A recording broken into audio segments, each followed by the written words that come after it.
Meus amigos, meus irmãos, boa noite a todos. Que Deus nos abençoe, nos proteja e nos dê a sua divina e a sua misericordiosa paz. Eu vou falar também sobre Maria, mas é importante entender onde historicamente ela está. Em que mundo ela pertence? Para que a gente possa também entender qual a mensagem do Evangelho para nós. Nesse mundo moderno, todos nós sofremos. Isso é uma profecia bíblica. Nesse mundo tereis aflições. Quem de nós aqui, levante a mão, que nunca passou por uma aflição na vida? Hoje, não vou nem falar ontem, antes de ontem, porque é a pergunta mais... Quem não teve uma noite mal dormida? Quem não perdeu um ente querido? Quem não passou por uma doença? Que seja uma gripe, ou que pode estar passando por uma doença mais grave, um câncer. Nesse mundo tereis aflições. E as aflições são muitas. E nós tentamos, à medida em que evoluímos, lidar com elas. Esse mundo é, segundo a doutrina espírita, de provas e expiações. Por isso é que a gente tem aflição. E no mundo denominado de provas e expiações, é natural que a gente tenha expiações e provas. Então é mais do que natural, pela circunstância momentânea evolutiva que o mundo está, de enfrentarmos dificuldades. Ninguém escarneça que todos nós passaremos por muitas dificuldades a vida inteira, porque é característica do mundo. É como colocar alguém embaixo da chuva e falar, vai se molhar. Vai se molhar. Embaixo da chuva vai se molhar. A questão é, que angústia você tem? Que sofrimento é o seu? Qual o seu problema? Com toda certeza, se nós formos narrar aqui, teremos problemas parecidos, mas nunca 100% idênticos, porque nós somos diferentes e entendemos os problemas de forma particular, tudo bem? Mas você veio ao lugar certo. Você veio para buscar solução para eles. Mas mais do que solução, porque se a gente atravessar a rua, tem um hospital aqui da mulher. Lá você busca a solução para o seu problema. Você está com problema de endometriose. Você precisa de uma solução para a endometriose. Você está sofrendo.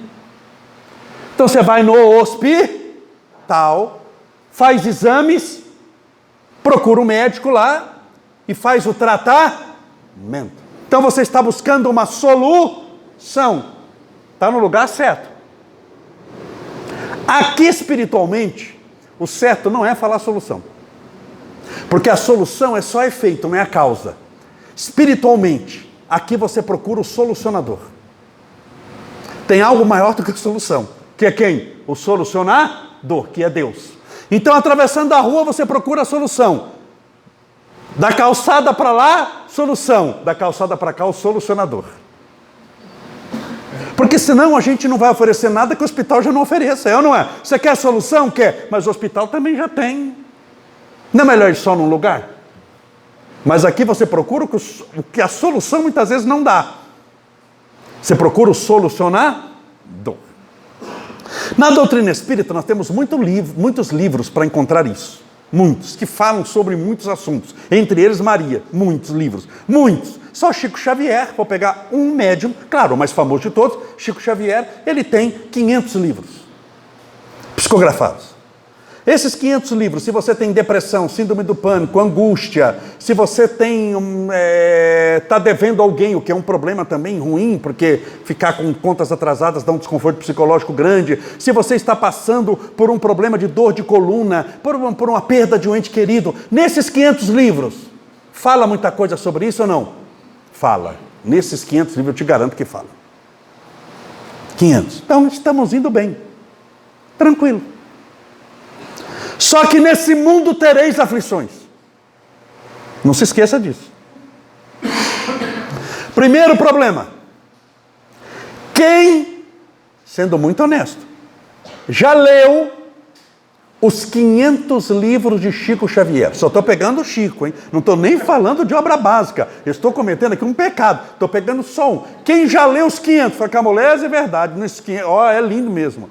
Quem já leu, levante. Deixa eu abaixar a minha, porque eu sou um que não li. Os 500.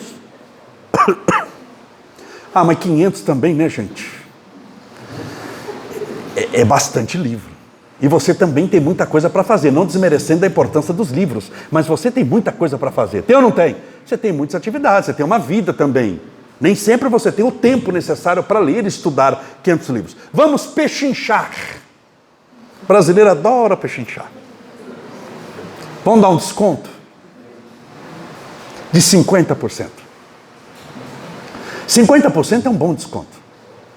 Quem já leu nesse salão 250 livros do Chico?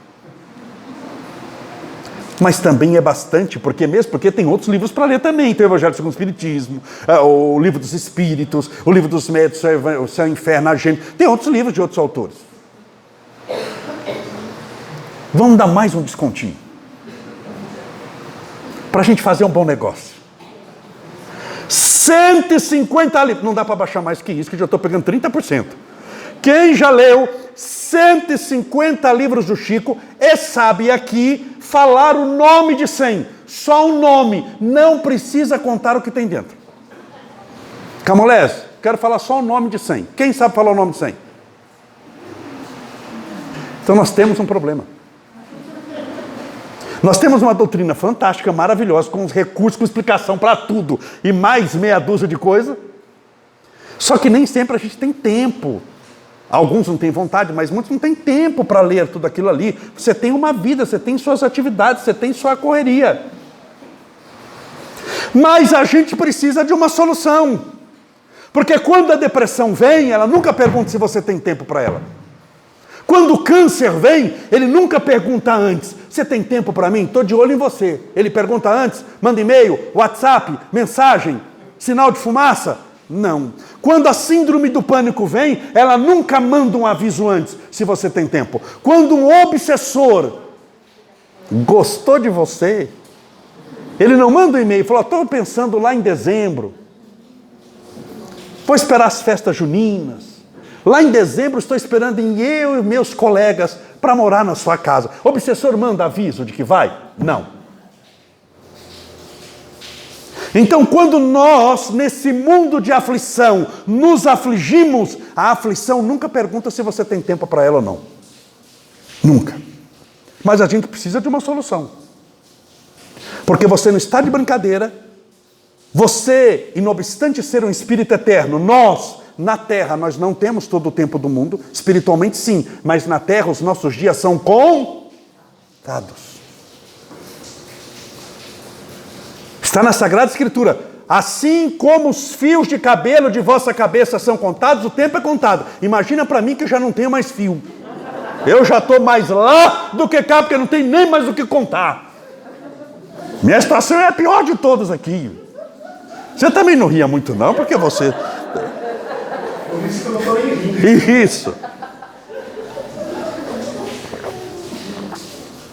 Então, nós precisamos achar alguma coisa. Eu vou escolher um livro. Só um. Porque não dá para escolher esses 500. Seria muito cômodo para mim falar: olha, você está angustiado, está triste, tem depressão, síndrome do pânico, perda de ente querido, câncer. Eu escolho aí os maiores desafios. Ó, simples. Você vai ler os 500 livros do Chico. E semana que vem você volta para a gente conversar. Para mim é cômodo, eu sei que está lá a resposta, estou tranquilo, não menti. Eu menti? Não menti, eu dei o caminho certo, mas um caminho que você não vai seguir. A gente tem que ser muito honesto nisso. Porque talvez a gente não tenha tanto tempo assim. A vida é muito breve na Terra. A vida é eterna, mas a existência na Terra é muito breve. Muito. Então eu vou escolher um livro que não é espírita, mas que é mais importante do que todos os livros espíritas juntos. Mesmo porque a doutrina espírita não teria razão de existir sem a existência dele primeiro. As Sagradas Escrituras. Nele está Jesus e nele também está Maria. E mais um monte de gente.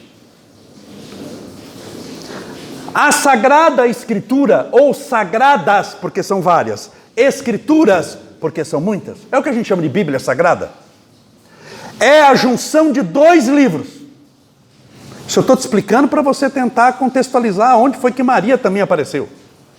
Porque ela está em algum lugar. Não pode ser uma invenção nossa. De onde que ela apareceu? Sempre você aparece em algum lugar. São 2 livros. O Antigo Testamento e o Novo Testamento. O Antigo Testamento é a somatória de 47 livros. Gênesis, Números, Deuteronômios, Levíticos. Os 5 primeiros livros do Antigo Testamento é o que os judeus usam como Sagrada Escritura, que eles chamam de Torá. São os 5 primeiros livros. Mas são 47. Quanto tempo gastou para esses livros serem escritos? 1560 anos. Esses livros apareceram em mais de 15 séculos de história. Então, entre o primeiro que escreveu e o último que escreveu, tem 1500 anos no meio. Muito tempo, não é? E nós temos o Novo Testamento. O Novo Testamento. O Novo Testamento, então o Antigo Testamento é tudo que está antes de Jesus, tudo bem? E o Novo Testamento, tudo que está do nascimento de Jesus para frente. O Novo Testamento, em tamanho, é menor. Ele tem 27 livros. Começa com Marcos, Mateus, Lucas, João, lembra os 4 evangelistas? E termina com Apocalipse.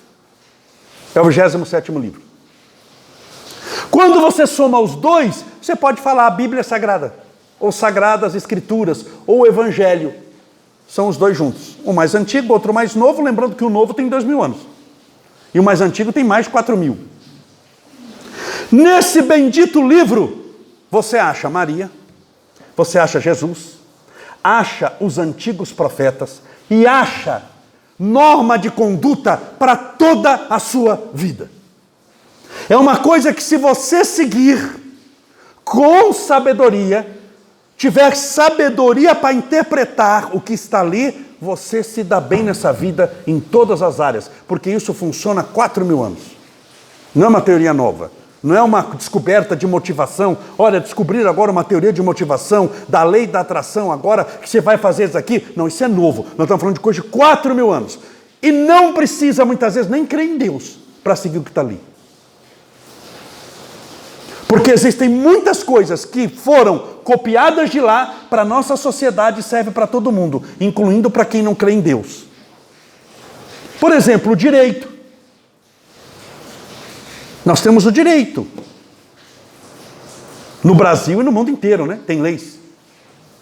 No mundo inteiro tem uma lei unânime. Que você não deve matar os outros. É ou não é? No Brasil, pode matar os outros? Não, não deve matar, isso dá pena, dá prisão, dá processo, você vai ter que responder, é ou não é? Você não pode matar, não pode sair indo matando os outros. Você vai ter problema, você vai ter confusão, você vai se dar mal se matar. Mas quando você pega 4000 anos atrás, o que está escrito? Não matarás, está escrito lá. Segue o que está lá que você se dá bem. Vamos imaginar que alguém vai embora, que nós vamos embora, e alguém esqueceu o celular. Esqueceu o celular. Você olhou para o celular olhou para você, e você lembrou de um ditado que diz, achado.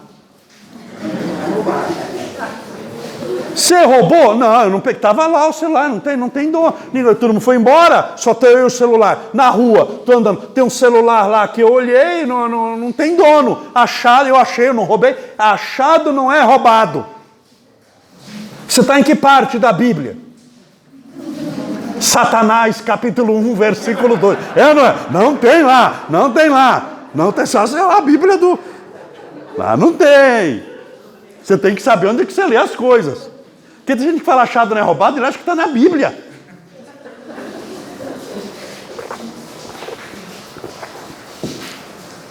Vamos lá na Sagrada Escritura. O que a Sagrada Escritura fala? Não roubarás. Sagrada Escritura, você entenda uma coisa.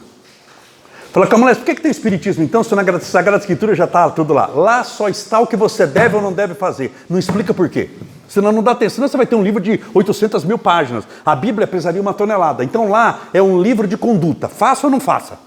Tudo bem? Ah, e por quê? Aí você lá abre um livro espírita, você vai entender por quê. Vamos explicar por que você não deve roubar, por exemplo. Lá está escrito, não roubarás. Ponto. Segue aquilo ali. Não roubarás. O Espiritismo vai explicar por quê. Por isso que tem os livros espíritas, para explicar o que está lá. Vamos pegar empréstimo de dinheiro. A pessoa pegou 100 mil reais na sexta-feira emprestado. Chegou em casa e falou, Jesus amado, por que eu fui pegar esse dinheiro? Isso daqui é melhor devolver logo, porque eu vou acabar gastando onde não deve. Eu não precisava desse dinheiro mesmo. Eu estou arrependido. Segunda-feira, na hora que abrir o banco, eu vou devolver. Ele vai, segunda-feira, 10 da manhã, chega para o gerente e diz, está aqui os 100 mil. O gerente vai perguntar o quê? Cadê o resto? Fala, mas que resto? Eu não peguei resto? Eu só peguei 100 mil. Ele falou, não. Você pegou 100 mil, mas por causa de juros e correção monetária vai ter que devolver 125. Falou, o quê? Só para levar para passear em casa. 125? 125 mil. Eu estou falando de empréstimo. Você imagina juro de roubo. Juro de empréstimo é mais suave, não é? Porque pressupõe que você vai devolver de roubo. Aí é maior. O bendito pega um celular. Vamos imaginar, ele achou, eu não sei modelo de celular, mas vamos pegar lá um Samsung S1 mais barato de todos, que na internet tem. Estou chutando, nem tem esse modelo, mas o Samsung S1. Ele pegou aquilo ali, achado, não é? Roubado. E vai devolver um iPhone 15. Não sei se você está entendendo aqui. Que custa 15 mil reais. Você pega um negocinho e devolve um caminhão. Você pega um tijolo e devolve a olaria inteira. Então a doutrina espírita está explicando. Está certo lá, não rouba mesmo. Porque você vai ter problema, você vai ter que devolver mais do que você pegou por causa do juro e correção. Mas lá está escrito, não roubarás. As pessoas têm vontade de progredir espiritualmente, de crescer espiritualmente. Eu quero crescer, eu quero... Tá ótimo, Deus abençoe. Eu quero crescer, eu quero progredir. O que eu vou fazer para progredir espiritualmente? Que tempo? Eu vejo pessoas que começam a psicografar, recebeu mensagem do Espírito, já psicografou 10 páginas, 20 páginas, 100 páginas, quer produzir o livro. Eu já quero produzir o livro que eu já quero fazer, porque eu recebi essa mensagem, eu já quero editar esse livro com o Espírito. Aí não, vamos ver o que Jesus fez. Jesus a gente conhece dos 30 aos 33 anos. Ele não sabia o que vinha fazer aos 25 anos. Você acha que ele não sabia quem que ele era? Sabia ou não? Tinha certeza. Quando ele viu um cego, ele sabia, eu posso curar esse cego a hora que eu quiser. Quando ele viu um aleijado, ele falava, eu posso curar esse paralítico a hora que eu quiser. Ele sabia quem ele era, mas ele esperou o tempo certo. Ele esperou o tempo certo. Ele passou pelas tentações como todos nós passamos. Ele foi ao monte das tentações, subiu, passou 40 dias em jejum, deu fraqueza. Você fica fraco fisicamente. Fraqueza que eu estou falando, não moral. Fraqueza física. Quando deu fraqueza, na linguagem bíblica, o demônio, o Satanás, na linguagem espírita, o espírito obsessor, o que o espírito fez? O espírito do mal. Bom, se ele está fraco, é porque ele está com fome. Se ele está com fome, ele quer comer. Se ele quer comer, eu vou dar o que ele quer. Pão. Está aqui o pão. Coma. Ele projetou uma mesa cheia de pães. Você está com fome, você imagina eu projetar. Para nós, precisava de 40 dias para o espírito projetar o pão? Projetava um croissant em meia hora com fome, não é? Toma esse croissant, esse café. Falou, tem adoçante. E a Ana já come ali, você já senta e lambuza. 40 dias, deu fome, fraqueza física, não moral. Jesus não tinha fraqueza espiritual. Deu fraqueza física. O Espírito mostrou o pão. Falou, coma desse pão que eu te preparei. E aí vem a frase famosa, nem só de pão viverá o homem, mas de toda a palavra que procede da boca de Deus. O Espírito falou, pela barriga eu não pego. eu vou pegar pelo processo. O que é o processo? Um obsessor, ele tem duas maneiras de te prejudicar. Uma te segurando, não deixando você ir, não deixando você fazer, sendo pedra no seu caminho, te atrapalhando, tudo bem? É uma maneira, essa é a conhecida, só que tem outra maneira que as pessoas conhecem. Ele te empurra, ele acelera o processo para você fazer antes o que devia ser feito. Só no momento certo. E você faz sem maturidade. Chega, mas não usufrui. É um ditado que tem no Monte Everest: não basta chegar vivo ao cume, é necessário descer vivo de lá. É necessário descer vivo de lá. Então, ele tenta empurrar um processo para você que não era o seu tempo. O Espírito chega para Jesus e mostra todos os reinos do mundo. Lá no Monte Tabor, fica na cidade de Jericó, a cidade mais antiga do mundo. Tive lá semana passada de novo. Quem assistiu, segue as nossas mídias sociais, viu lá eu postando, contando, foi exatamente aqui que aconteceu. Ele quis acelerar o processo, porque ele sabia que Jesus era o Rei dos Reis, o Mestre dos Mestres, haveria de governar sobre todas as nações, e falou: vou dar para ele agora, para ver se ele pega desde já. Jesus sabia que tinha que passar pela cruz para isso acontecer. Tinha todo um processo que não tinha ainda se cumprido. Ele projetou os reinos e disse: eu te darei todos os reinos do mundo, se você se ajoelhar para mim e render graças a mim. Jesus disse: terás somente o único Deus e somente a Ele prestarás culto. O Espírito disse: vou tentar mais uma vez então. Eu vou tentar, tem que tentar, não pode desistir. Quem desiste somos nós, muitas vezes que estamos na prática do bem, tenta uma vez e não deu, ai, Deus não quer. Não, você que tentou pouco. O mal tenta 500 vezes. Ele estava no monte, bem alto, tinha um precipício, por isso que chama Monte das Tentações. Olha a artimanha do Espírito, assim, está escrito, ele pegou uma frase do Antigo Testamento: lançar-te-ás montanha abaixo, e os anjos do Senhor te ampararão lá embaixo. Está escrito, segue o que está escrito e pula. Jesus disse: mas também está escrito, veja a importância de você conhecer a palavra, mas também está escrito: não tentarás ao Senhor teu Deus. E o Espírito fez o quê? Com esse não adianta. Com ele não. Conosco, muitas vezes sim. Só depois daí que Jesus desce, aí vai aparecer Maria. Aí Jesus está com 30 anos. Só depois dali, aprovado, ele desce e vai para uma cidade chamada Caná, C-A-N-A, Caná, que fica na Galileia. Galileia, tudo do lado do mar da Galileia. Tudo é pertinho, viu, gente? Israel é pequenininho. Tudo que fica em torno do mar da Galileia o mar da Galileia, o lago de Genezaré, chama-se Galileia. Então a cidade de Middle é Galileia, a cidade de Tiberíades é Galileia, a cidade de Caná é Galileia. E ele foi para um casamento, para as bodas. O que é boda? Casamento. Para as bodas de Caná. Ele quem? A mãe, Maria. Foram os dois no casamento. Jesus chega com 30 anos. Estão lá. E narra a Sagrada Escritura: o vinho acabou no casamento. O vinho acabou. Olha Maria. Maria chega para Jesus e fala assim, porque uma mãe conhece o que o filho pode. Sim ou não? Foi Jesus. Jesus não tinha feito nenhum milagre. Jesus, transforma água em vinho. Olha Maria, por amor, tentando adiantar o processo. Jesus olha para Maria e diz: o que eu tenho contigo, mulher? Ele chama a atenção dela. E depois obedece a mãe.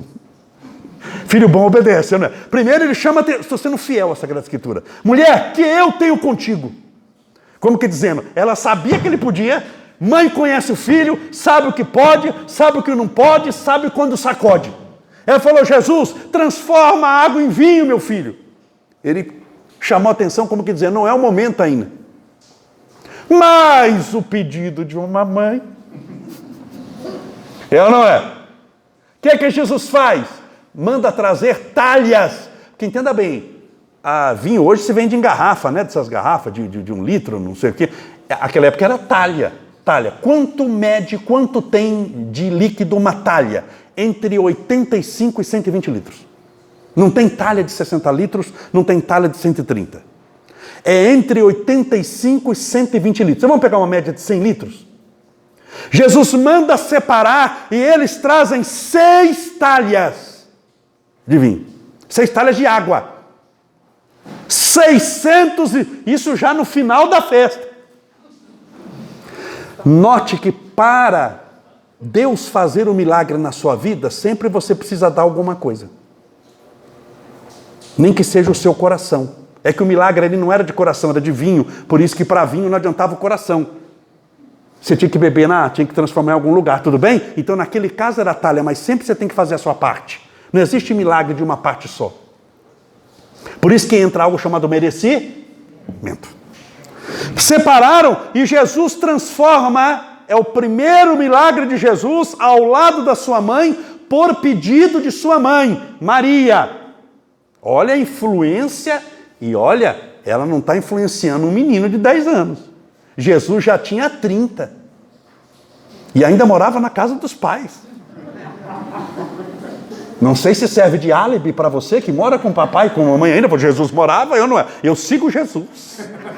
Para mim o evangelho é tudo. Ele morava na casa dos pais. Só daí que ele muda para Cafarnaum. Aos 30 anos. Então a mãe pede para ele, meu filho, a mãe vai para o problema, transforma aí que acabou, está uma confusão. E Jesus então transforma a água em vinho.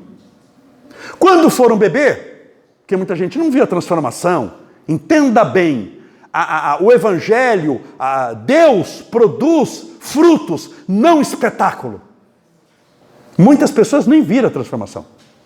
Ele não chamou, pô, vem cá gente, preste atenção que eu vou fazer agora. Por isso que a pessoa, a espírita, o médico faz muito balacobaco, mexe demais, grita demais. É muito espetáculo e pouco fruto. Deus produz frutos, não espetáculo. A maioria nem viu transformação nenhuma. Mas a maioria foi beber o tal do vinho. Quando beberam, falou, meu Deus do céu, que vinho bom é esse? Nunca viu servir vinho bom no final? Porque no final está todo mundo bêbado já.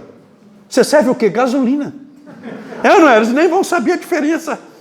Porque está todo mundo mais para lá do que para cá. Vinho bom você serve no início. E eu estou falando, nunca bebi vinho. Mas eu sei disso, você vai servir o primeiro quando o povo está são. Logo, eles falaram que vinho bom. Ele transformou 6 daquilo ali. Claro que não beberam no final nem 100 litros, né? O resto ficou de presente para os noivos. Quanto que custa um vinho bom? Não tenho a mínima ideia, mas eu sei que tem garrafa aí de 20 mil reais. Tem garrafa de 100 mil. Mas vamos pensar, R$1.000? Um vinho bom? Porque Jesus faz vinho bom ou vinho ruim? Vinho bom. Se beberam 100, sobrou quanto? 500 litros. A R$1.000, Jesus já deixou um presente para os noivos de R$500 mil. Porque com certeza não se joga fora vinho bom, se vende. Então veja que esse primeiro milagre foi ao lado de quem? De Maria. Maria é tão importante para todas as culturas monoteístas. Se você pegar no mundo muçulmano, no mundo árabe, Maria é mais citada no Alcorão, vou repetir, Maria é mais citada no Alcorão do que na Bíblia Sagrada. Para você ter uma ideia do respeito que se tem. Em Jerusalém, ao lado do túmulo do rei Davi, onde se foi feito a Santa Ceia, tem uma igreja enorme, lindíssima, chamada Igreja da Assunção. Para os católicos, nossos irmãos católicos, Maria é tão importante que nem morreu. Ela subiu com o corpo e tudo para o céu. E o local que ela subiu está, segundo os católicos, lá naquele local que fizeram uma igreja chamada Igreja da Assunção de Maria. Para você ver como é importante para todos os povos. Ela está nesse contexto histórico. Ela está narrada nessa Sagrada Escritura. E a Sagrada Escritura serve para tudo. Imagine você que está sendo perseguido. Camolés, eu estou sendo perseguido, estão me perseguindo no meu trabalho, perseguindo na minha vida, perseguindo, falam mal de mim e falam mal. O que a Sagrada Escritura fala? Ela lhe orienta.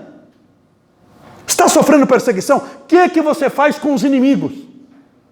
A Sagrada Escritura fala, ore por eles. Não fala isso. A instrução nunca é de oração. para inimigo. Você pode até orar, mas a instrução bíblica é outra. Você deve perdoar os seus inimigos. Por que não só orar? Porque a gente não sabe se a pessoa ora para o outro morrer. É ou não é? Senhor, que fulano tem um bom fim, meu pai. É ou não é? Ele já viveu bastante, Senhor. Que ele tenha um bom fim, que ele parta logo. Você não sabe a oração que a pessoa vai fazer, ué? Vai saber se não está orando para você morrer logo. Então a instrução não é de oração. A instrução bíblica é de perdão. Perdoe os seus inimigos. Mas Camolés, eles não merecem o perdão. Continuam falando mal de mim, são pessoas desonestas. Mas você perdoa não porque eles merecem o perdão, mas porque você merece a paz. Porque você merece a paz. Então, perdão. Pedro pergunta para Jesus, tudo bem, vamos perdoar. Quantas vezes? Porque tudo tem um limite nessa vida.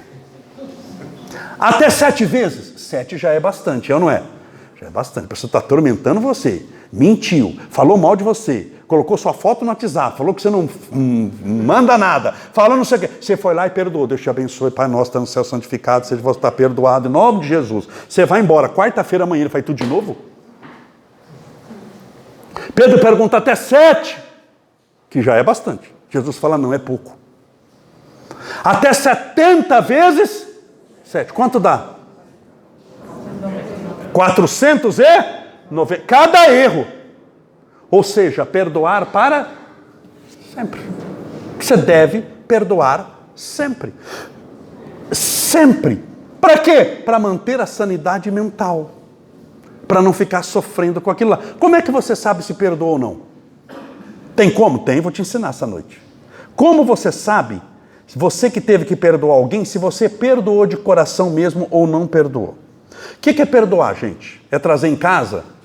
Levar para almoçar? Sair no cinema? Não, você não confia mais. Você perdeu a confiança. Perdão você não traz para casa de novo. Fica do lado de fora. Perdão é não prejudicar a pessoa, não fazer mal, não tentar vingança. Isso é perdão.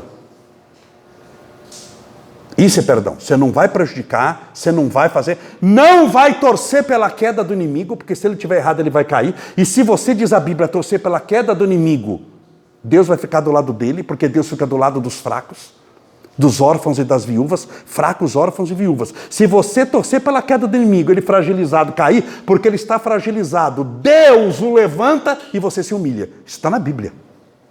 Você vai orar por ele, torcendo pelo seu sucesso. 490, ou seja, para sempre. Para sempre. Perdoar sempre. Aconteça o que acontecer. Não vai se irar com a pessoa. Isso não é trazer para morar dentro de si, mas vai perdoar. Vamos pegar, por exemplo, outra coisa. Vamos pegar dinheiro. O que a Bíblia fala de dinheiro? Um monte de coisa. Tem uma frase na Sagrada Escritura que diz: o amor ao dinheiro é causa de perdição. Vou repetir a frase. O amor ao dinheiro é causa de perdição. As pessoas cortaram a palavra amor e colocaram o dinheiro é causa de perdição. Não é. Vamos pegar o centro espírita. É o dinheiro que está pagando esse ventilador girando, a luz é a cadeira que você sentou. Mesmo que tenha ganhado, alguém pagou. Tudo bem? Que comprou esse salão ou alugou. O amor ao dinheiro, o que é dinheiro? Uma coisa, não alguém. Quem ama coisas tende a usar pessoas. Você inverteu o propósito da vida. Por isso é que é perdição. Não sei se você entende, mas pode ser bênção. É o uso que você dá a ele, não ele na sua essência. Porque o dinheiro não é bom, não é mal, porque sozinho não vai em lugar nenhum. Dinheiro não sai sozinho para comprar droga. O que a Sagrada Escritura fala, por exemplo, de dinheiro? Vamos pegar duas coisas. Vamos pegar dinheiro emprestado. Não emprestais dinheiro para ninguém e nem sejais fiador de ninguém, nunca, porque serás escravo daquele ao qual você assinou sendo fiador. Porque se você for fiador de um amigo, ou emprestar dinheiro para um amigo, quando chegar a data do amigo pagar a primeira parcela, pode acontecer do amigo não ter o dinheiro, só ter daqui 2 dias. E ele conta com a sua amizade para você entender que ele vai atrasar. Só que você precisa do dinheiro hoje. E você contava com a amizade dele, com a palavra para ele pagar em dia. Logo, diz a Sagrada Escritura, quem empresta dinheiro para amigo vai ficar sem o dinheiro e sem o amigo. Não sejais fiador de ninguém. Está em Provérbios. Você já emprestou dinheiro para alguém, parente? E depois o parente virou inimigo? Pagou resmungando e fala mal de você até hoje? Acredite em mim, lá funciona. Camolés, mas meu problema com o dinheiro é outro, não é empréstimo não. Eu tento fazer um negócio, eu tento vender esfirra, eu tento fazer um negocinho de bolo. E eu começo a prosperar e começa a dar errado, começo a prosperar e começa a dar errado. E eu tento fazer uma coisa e depois dá errado. Eu tento fazer outra e dá errado. Então, eu queria saber o que a Sagrada Escritura fala sobre isso. Fala. Primeira pergunta que eu vou fazer. Você honra pai e mãe? Mas calma, o que tem a ver pai e mãe com negócio? Estou te falando, a Bíblia fala disso. Você honra pai e mãe? Porque está em Provérbios. Quem honra pai e mãe terá largos, excelentes e prósperos os seus anos de vida na terra. Largos, quem honra pai e mãe vai viver muito. Excelentes, vai viver bem. E prósperos, vai ter dinheiro para gastar. Se você não honra pai e mãe, sempre você vai ter uma ferida emocional aberta. E tudo que você colocar a mão vai ter problema. Não só o dinheiro. Não sei se você entende. Isso daqui tem... Essa instrução tem mais de 3.000 anos. Tem mais de 3.500 anos. O que eu estou falando para você aqui. Tem mais de 3.500 anos. Largos, excelentes e prósperos serão seus dias na terra. Honrar pai e mãe. Sempre. O que é honrar pai e mãe? Concordar com eles? Não. Ligar uma vez. Vocês não moram com você? Ligar uma vez por semana para perguntar como é que está. Mostrar interesse. Quando tiver festa em casa, chamá-los. Mas eles são complicados, sim. Mas a instrução é de honrá-los. Ou você segue ou não segue. Chamá-los. Mas, Camolese, eles foram péssimos pais. Meu pai era alcoólatra, meu pai me espancava, minha mãe me abandonou. Eles vão prestar contas para Deus da paternidade e maternidade que tiveram. Mas eles serem péssimos pais não autoriza em nenhum lugar na Bíblia você ser um péssimo filho. Você tem que dar o exemplo, até para que não se transforme isso numa maldição que passa de pai, de filho, de neto. Já ouviu falar disso, não? Que era, meu bisavô bebia, meu avô bebia, meu pai bebia, eu bebia, que eles chamam de maldição hereditária. Você quebra honrando pai e mãe. Você quebra a maldição ali. A Bíblia é muito inteligente. A Bíblia é muito sábia. Inteligência o mundo dá, sabedoria a Bíblia oferece. O mundo, na ciência, te dá inteligência. Você vai ser inteligente em matemática, física, química, biologia, medicina. A Bíblia te dá sabedoria. Qual que é a diferença? Se você for inteligente e cair num buraco, se você for inteligente, você vai achar 1000 maneiras diferentes de sair do buraco. Buraco pelo qual, se você fosse sábio, não teria caído nele.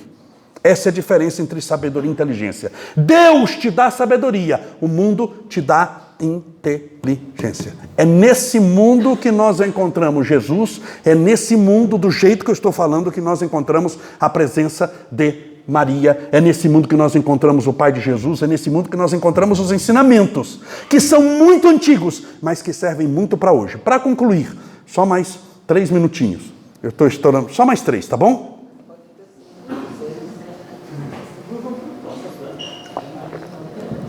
Alguém falou 6? Quem dá mais? Quem dá mais? Eu estou brincando.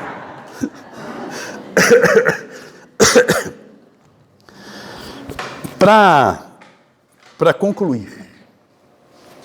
Se você pega, por exemplo, eu vou pegar um homem, não vou falar sobre ele, mas só citá-lo, o rei Davi. Davi é muito amado em Israel, é muito querido. O hotel mais caro de Israel chama-se Davi. O melhor hospital de Israel chama-se Rei Davi. O Davi é muito querido, uma pessoa muito... Mas, 13 gerações depois dele veio Jesus. Jesus é parente sanguíneo de Davi. 13 gerações. O que cumpre também uma profecia do Antigo Testamento, né? Que o Messias seria descendente do rei Davi. E Jesus é 13 gerações. Davi era um homem muito violento. Ele foi um rei extraordinário de Israel. Foi o homem mais rico, mais poderoso do mundo. Mas ele era um homem muito violento, com muitas e muitas e muitas mortes nas costas. Quando eu falo muitas e muitas e muitas, são milhares de mortes nas costas. E isso era currículo na época. Davi era conhecido, o currículo dele era ser um grande guerreiro. Ele dormia com uma espada na mão e acordava com a bendita da espada. Ele tomava banho segurando uma espada. Por que Deus escolheu um homem violento para representá-lo no mundo? Para usá-lo em determinada coisa? Por que Deus escolhe, por exemplo, Moisés? Moisés era um homem que, para começar a tarefa dele, já matou um egípcio. Quando ele estava, antes de sair os 40 anos para caminhar com o povo, ele viu um egípcio batendo num israelita, ele foi lá e matou na faca. Por que Deus escolheu um homem assim? Por que Deus, eu estou explicando isso porque muitas vezes todos nós temos os nossos conflitos. Meu Deus, a nossa lista de pecados é muito grande, muitas vezes inconfessáveis. Quem de nós que já não pensou que não devia, fez o que não podia? Então será que eu sou digno de Deus? Será que eu sou digno da espiritualidade? Será que eu sou digno dos mentores espirituais? Porque eu já errei tanto, eu já fiz tanto. Deus, e é por isso que Deus não desiste de você. Por mais errado você esteja, por mais crimes você tenha cometido, os piores, Deus nunca desiste de você. Por quê? Você já parou para pensar por quê? Porque Ele é bonzinho. Também. Mas o motivo é outro. Deus é o único que conhece o seu futuro.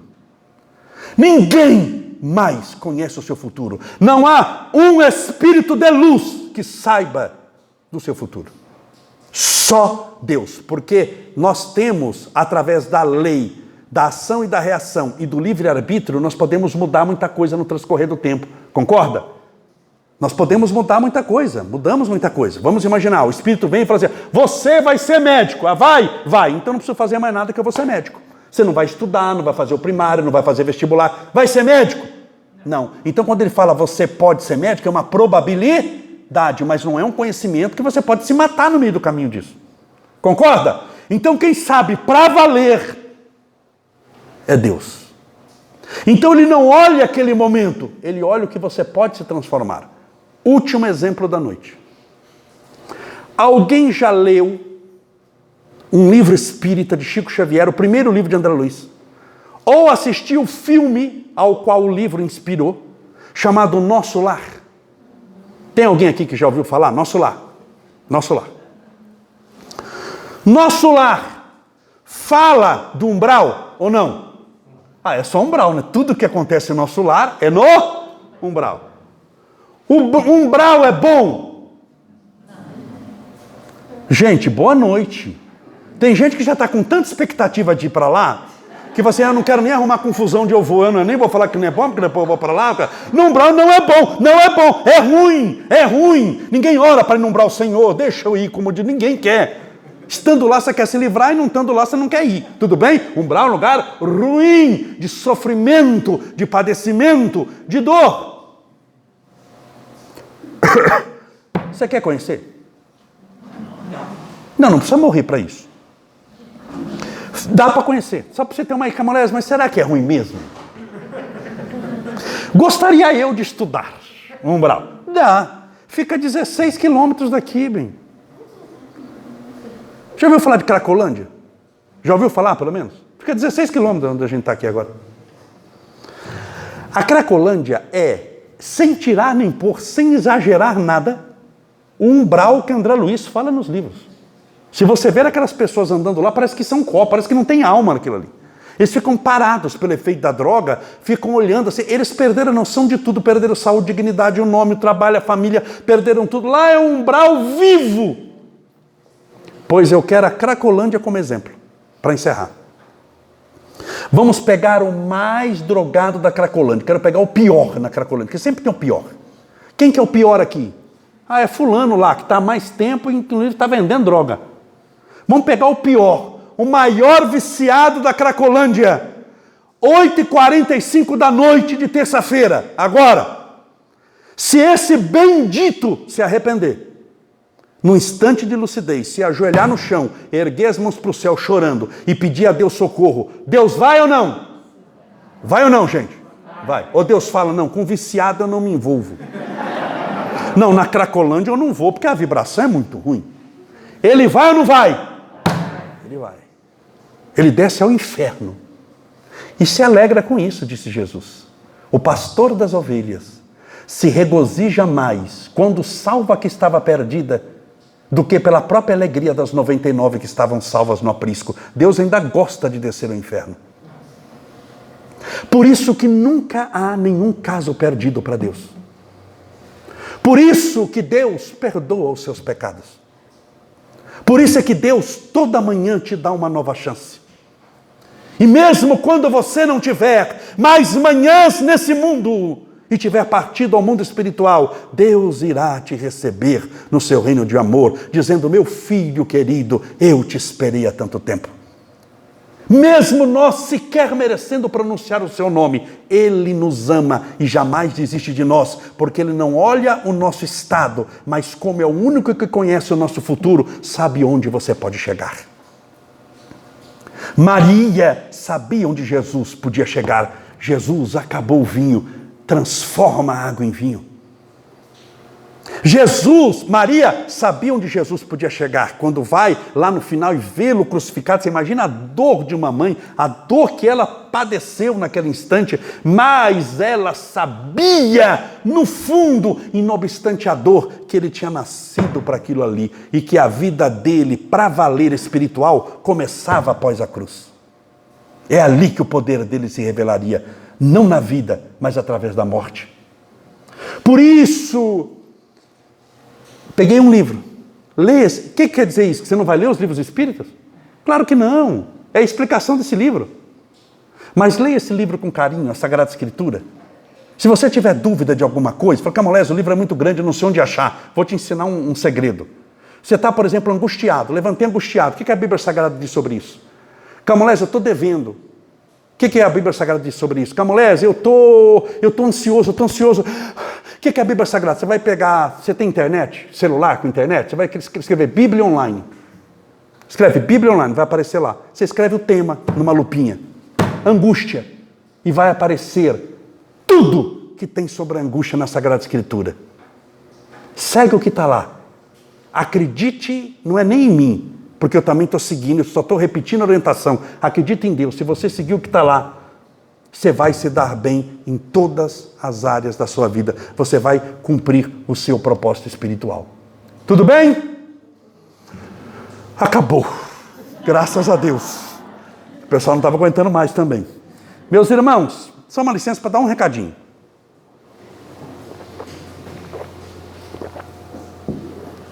Na saída, tem uma mesinha. E lá tem o nosso papel, como sempre, dá o endereço do nosso Instagram, Facebook, YouTube, para você nos seguir. Se você puder pegar um massinho, pegar uns 50 cada um, e distribuir para as pessoas. Para quê? Para que elas possam ouvir o que você ouviu aqui essa noite. Nos ajudar a divulgar a mensagem do bem, diz Emmanuel através do Chico. A maior caridade que nós fazemos para com a doutrina espírita é a sua divulgação. Por exemplo, hoje, a palestra nossa começou às 8 horas, mas hoje, 7h15, eu fiz uma live no carro, na rua, aqui em frente ao centro, do lado do centro, né? Na rua aqui do lado, onde eu estacionei. Eu fiz uma live de 20 minutos, mas eu falei no Instagram, falei no Facebook. Amanhã, 7h57, se eu não tenho palestra, 7h57 eu vou para o meu estúdio e a gente faz uma live no YouTube, no Instagram e no Facebook. 7h57 da noite, amanhã tem. E no final ainda faz a fluidificação da água, tratamento espiritual à distância, uma oração. Então vale a pena. E o endereço está aqui, tá bom? Eu fui para Israel de novo na semana passada, lá fiquei 9 dias, eu postei um monte de coisa. Isso que eu falei do Monte da Tentação, eu subi o Monte da Tentação, mostrei como é que sobe, o que faz, o que aconteceu, o que não foi, o que não foi, olha a cidade, isso e aquilo. Então é uma maneira que a gente tem sempre de se integrar as coisas. Na saída também tem um presentinho para vocês, isso daqui, eu acho que a maioria, não todos, mas a maioria sabe que eu tenho um filho autista, que é o Estevinho. Não sei se alguém já ouviu falar, já acompanhou, é o Estevinho. No dia 2 de abril, que é aniversário de Chico Xavier, dia 2 de abril, é também, por coincidência, o Dia Internacional, isso é no mundo inteiro, viu? O Dia Internacional de Conscientização do Autismo.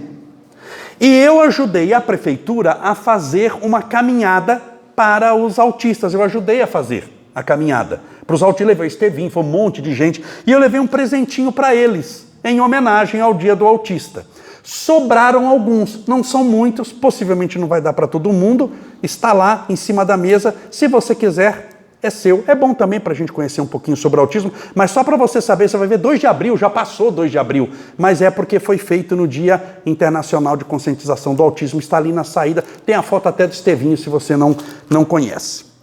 Mais uma vez, muito obrigado pela sua atenção, pelo seu carinho. Desejo a todas as mães que no Dia das Mães recebam todo o amparo, proteção e luz. A maternidade é uma bênção que Deus concedeu à maioria das mulheres. Nem todas serão mães, mas poderão adotar no coração os seus filhos queridos do caminho, não é? Quando Maria de Magdala, eu passei essa viagem 2 dias na cidade de Middle, onde viveu Maria de Magdala. Quando Maria de Magdala chega para Jesus e Jesus fala para ela já convertida, Jesus fala, ama os teus filhos. Jesus sabia que Maria era estéril, ama os teus filhos. Ela fala, Senhor, me pedes o impossível? Como eu vou amar os filhos que eu não tive? Ele disse, não são esses filhos que eu peço. Eu peço para que você ame os filhos do caminho. Peço para que você ame as crianças abandonadas, os pais que perderam os filhos que perderam os pais. Então, filhos do nosso coração, nós os poderemos ter muitos. E a maternidade, o amor de uma mãe, para mim, isso é uma opinião particular, é o amor mais próximo que você tem do amor de Deus por nós. O amor de uma mãe pelo filho é o amor mais próximo que você tem do amor de Deus por nós. Por isso, a maior prova que uma mãe pode ter nessa existência nunca será o câncer, nunca será a AIDS, nunca será a tuberculose, nunca será a perda de um trabalho, mas sim a perda de um filho. Perder um filho é como sepultar a própria alma e prosseguir vivendo. É uma dor que só ela e Deus para poderem compreender.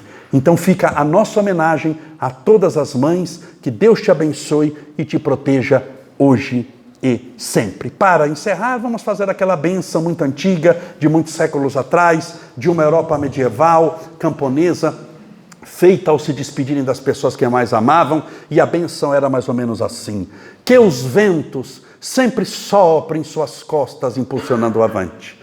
Que o sol sempre brilhe em seu rosto, trazendo luz, esperança, alegria de viver. Em sua vida muitas vezes difícil, que as chuvas, como durante a palestra, sempre caiam em seus campos, chuvas de bênçãos, de paz, de saúde, de felicidade, de prosperidade, de alegria, de redenção, de sabedoria, de amor e de fé. Que as chuvas vindas dos céus sempre caiam em abundância nos seus campos. E até nos encontrarmos de novo em uma outra oportunidade, nestas voltas que a vida dá, nas surpresas que a vida tem, que até nos encontrarmos de novo, que Deus o tenha, ou que Deus a tenha, suave e seguro na palma de sua mão. Sejam todos muito felizes. Muito obrigado, meus amigos. Muito obrigado, meus irmãos.